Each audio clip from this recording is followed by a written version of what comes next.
know Candyman? His right hand is sawn off. He has a hook jammed in the bloody stump. You look in the mirror, and you say his name 5 times. He'll appear behind you, breathing down your neck. The legend of this slasher is one that will haunt you every time you look in the mirror. Candyman, Candyman, Candyman, Candyman. The difference between this and the Hellraiser movies from Nightbreed movies is that they had a larger fantasy element. In a sort of sense, you could unplug yourself from reality while you watched the movies, and maybe they were less chilling as a consequence of that. This movie is happening round the corner from you. He is an undead killer who goes by the name of the Candyman.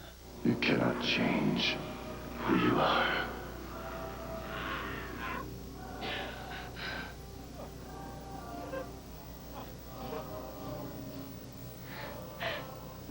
I look at this as being right up there with Mary Shelley's Frankenstein, with Bram Stoker's Dracula. You know, it really leaps off the page, and hopefully it'll leap off the screen. You are not content with the stories. Stories of lives to come. I think it's really different. I don't think that anybody's seen this type of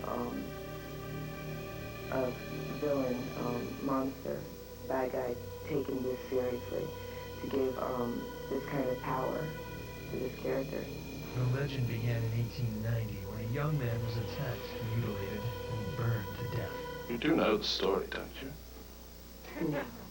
The legend first appeared in 1890. Candyman had been sent to all the best schools and had grown up in polite society. He had a prodigious talent as an artist. It's certainly a movie of high stakes. I think all the characters who were involved are all looking for something. And in my case, I'm so obsessed with finding what it is I'm after that I'll go through any means, which may be perceived as being horrific, but I see it as stemming from an act of true love. He was commissioned by a wealthy landowner to capture his daughter's virginal beauty.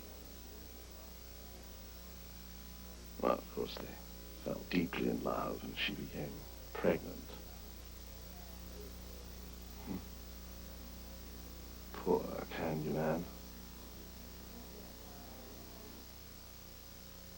Father executed a terrible revenge. It's about a myth that is reality. What seems to be a myth, at first what seems to be fantasy and what seems to be myth becomes real. And the difference between what's real and what's not real. And how that can drive you crazy. They chased Candyman through the town to Cabrini Green, where they proceeded to saw off his right hand with a rusty blade. And no one came to his aid.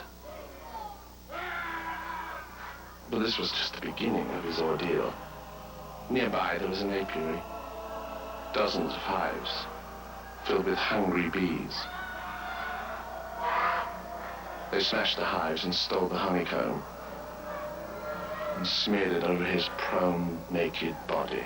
Virginia Madsen is Helen Lyle, a college student researching a paper on urban legends. She dismisses the myth of Candyman as pure fiction, only to realize her terrible mistake. Helen Lyle is, as I said, she's a graduate student at the university in Chicago. She struck me as a very sort of bookish girl, and she is someone very opposite to me in the way she doesn't believe in God, she doesn't believe in spooks and ghosts and things like this.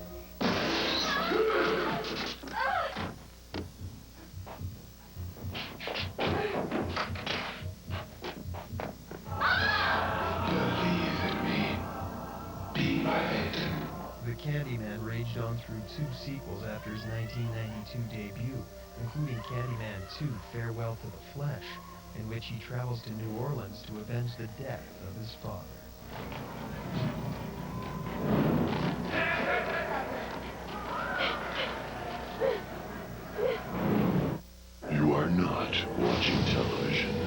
not blink under any circumstances. You are now watching Scream.